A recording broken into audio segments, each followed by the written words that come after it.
میں ایک جگہ سے گزرا تو میں نے وہاں دیکھا کہ یوم صدیق اکبر پر یوم تعطیل سرکاری طور پر منایا جائے، اور پھر نیچے ایک جماعت کا نام لکھا تھا۔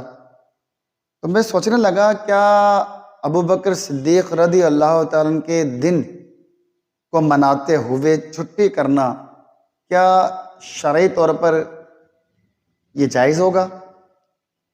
وہ لوگ کہ جو کہتے ہیں کہ نبی کریم علیہ السلام کا دن منانے میں دلیل نہیں ہے، صحابہ نے نہیں منایا، تابعی نے نہیں منایا، وغیرہ وغیرہ جو کلام کرتے ہیں، تو کیا یوم صدیق اکبر صحابہ نے منایا ہے؟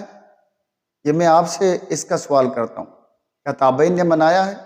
اگر دلیل ہے تو دیجئے، اور نہیں ہے تو پھر نبی کریم علیہ السلام کا دن منانے میں دلیل کیوں طلب کی جاتی ہے؟ سوچنے کی بات ہے۔ یہ مخصوص ٹولہ کہیں ایسا تو نہیں کہ اپنے مفاد کی خاطر صحابہ کا نام استعمال کر رہا ہو؟